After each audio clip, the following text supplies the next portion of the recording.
Salut à tous, ravi de vous retrouver sur Direct Course. Peloton exclusivement féminin pour le quintet de ce mercredi 5 janvier sur l'hippodrome de Paris-Vincennes. Il s'agira du prix de Châtel-Guyon. Elles seront en effet 16 juments tout âgées de 6 ans au départ. Au programme, le parcours des 2175 mètres sur la grande piste, un exercice de vitesse.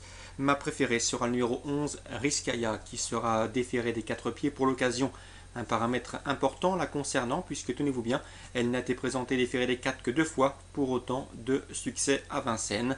Franck Terry, son entraîneur, s'attache de nouveau les services de Jean-Michel Bazir qui l'a déjà mené au succès. Donc elle s'annonce une nouvelle fois redoutable. Seul petit bémol, elle manque de référence sur la grande piste. Ensuite, le 14, Réunionnaise, s'annonce également comme l'une des prétendantes à la victoire. Cette pensionnaire de Christophe Hamel, drivé Mathieu Abrivard, dispose de sérieux arguments à faire valoir. Tout d'abord, elle vient de s'imposer très facilement le 19 décembre sur un parcours de la petite piste, mais surtout elle se recommande d'un chrono d'une 14 sur le parcours, ce qui fait d'elle l'une des plus rapides sur le tracé. On retiendra également le numéro 1, Rustine, la moins riche du lot, mais à l'évidence l'une des plus perfectibles. Elle a été façonnée en province par Jacques Leloutre. À l'occasion de ses débuts à Vincennes, elle a pris une excellente place de deuxième sur un parcours de plus longue haleine, sur 2700 mètres. Elle compte déjà 7 victoires en seulement 25 courses courues, donc un excellent ratio pour cette pensionnaire de Jacques Leloutre qui, à mon avis, n'a pas fini de refaire parler d'elle. Ensuite, je retiendrai le numéro 2, Real Artist, présenté par l'écurie Dubois, l'entraînement de Philippe Poulain pour la drive de Julien Dubois. Une nouvelle fois, il faut s'attendre à voir cette jument patienter durant le parcours et tracer une bonne fin de course. Elle sait finir vite si l'allure est sélective, et elle devrait l'être sur ce parcours de vitesse. Elle devrait pouvoir finir vite et en tout cas s'immiscer dans la combinaison gagnante de ce quintet.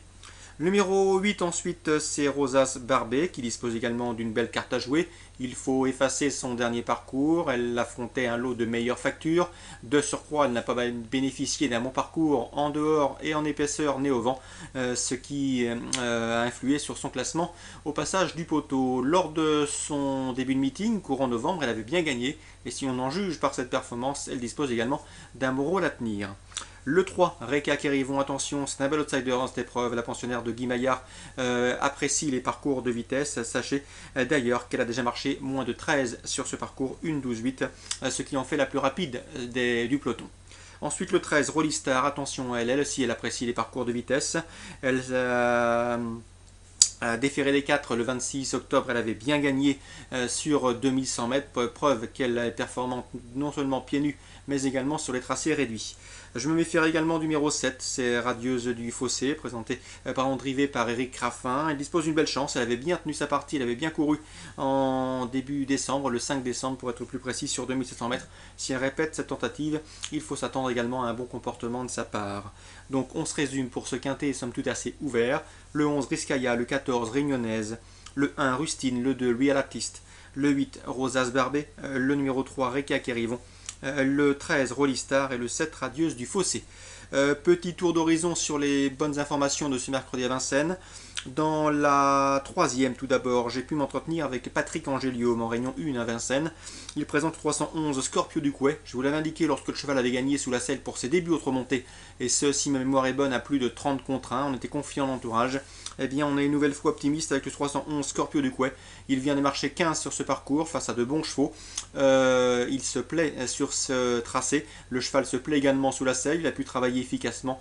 On est confiant pour les toutes premières places. C'est le 311 Scorpio du Couet. Une très bonne performance attendue. Dans cette épreuve, sachez également que Cyril Tiger présente 303 sous le Tendronnier. Il est loin d'être négatif et pourtant son cheval partira parmi les outsiders. Donc attention à lui. D'après lui, son cheval vaut un lot comme celui-ci. Donc le 303 Sultan Grenier pourrait venir pimenter les rapports. Dans cette épreuve, je le reposerai surtout le 307 Sagamix Boy, auteur de débuts convaincants et victorieux dans la discipline, celle du tremonté. Et le 312, c'est Zéro Josselin, qui a manqué lui ses débuts sous la selle, se voyant disqualifié sur l'hippodrome de Rouen-Mocanchi. Mais si on en juge par ce qu'il a montré à l'attelé, il ne faudrait pas être surpris de le voir jouer également la victoire dans ce lot. En résumé, dans cette troisième, je vous conseille surtout le 311 Scorpio du Couet, le 307 Sagamix Boy, le 303 Sultan de Renier, le 312 c'est Zéro Josselin. La quatrième, sachez que j'avais pu m'entretenir avec Bertrand Carnevinian il y a de cela quelques semaines. Il m'avait confié que Scarlett Turgot avait un bon meeting à faire, qu'elle avait 2-3 bons engagements qui s'offraient à elle au cours des prochaines semaines.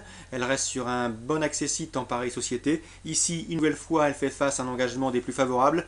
Bertrand Carnevinian présente toujours ses représentants à bon escient. On fera donc confiance au 407 Scarlett Turgot. L'engagement est bon, c'est l'un de ses meilleurs engagements du meeting. Elle devrait jouer un premier rôle. À mon avis, sa plus sérieuse rivale sera sans doute le 408 Sarthe, une jument présentée par Hervé Sionneau qui est en retard de gain.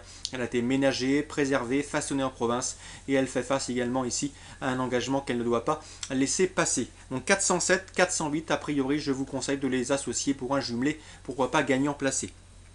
Petit mot également sur la deuxième, j'ai vu que le 204 Toul d'Herpet était de la partie. C'est un bon cheval, estimé par Christian Bijon, qui en fait l'un de ses meilleurs dans cette génération. Donc attention au 204 Toul d'Herpet, il vient de se classer 5e, il vaut beaucoup mieux que ne l'indique ce récent classement. À mon avis, ici, il peut tout à fait reprendre le cours de ses succès. Un cheval dur à l'effort, pas à l'abri d'une incartade certes, mais en classe pure, il vaut largement ses adversaires du jour. Donc voilà pour les informations de ce mercredi 5 janvier. Comme d'hab, je vous souhaite de très bons jeux à tous, une très bonne journée et rendez-vous demain pour une nouvelle émission.